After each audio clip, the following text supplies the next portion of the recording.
చాలాసార్లు మన జీవితంలో కూడా దేవుని కోసం ముందుకు వెళ్తా ఉన్నప్పుడు, విశ్వాసంలో ఎదుగుతూ ఉన్నప్పుడు సమస్యలు వస్తాయండి. అప్పుడు అపవాది ఏమంటాడో తెలుసా? బాగా ఎదుగుతున్నావు కదా, అందుకే బాగా సమస్యలు వస్తున్నాయి.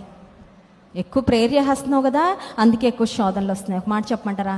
శోధనలు ఎన్నైనా రాని, ఇంకా ఎదుగుతా దేవునిలో, ఇంకా వేర్లు తన్ని ఎదుగుతాను, ఇంకా లోతుగా ప్రభువులో నేను స్థిరపడతానని ముందుకు వెళ్ళు. నీకు ప్రతిఫలము బహుమానం ఇచ్చే దేవుడు, రూతును ఆశీర్వదించిన దేవుడు నిన్ను ఆశీర్వదిస్తాడు. స్తోత్రం చెప్దాం. హల్లెలూయా. కొన్నిసార్లు ప్రార్థన చేస్తూ ఉంటాం, జవాబులు రావండి, ఆలస్యం అవుతూ ఉంటుంది. కొన్నిసార్లు ప్రార్థన చేసిన కొలది శోధన కొన్నిసార్లు ఎక్కువ అవుతా ఉన్నట్టు అనిపిస్తూ ఉంటుంది. Let me tell you, do not stop praying.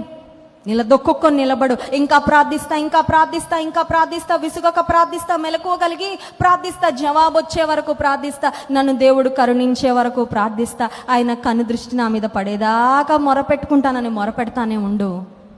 నిలదొక్కుకో, ప్రార్థన చే, దేవుడు నీ పక్షంగా అద్భుతం చేస్తాడు.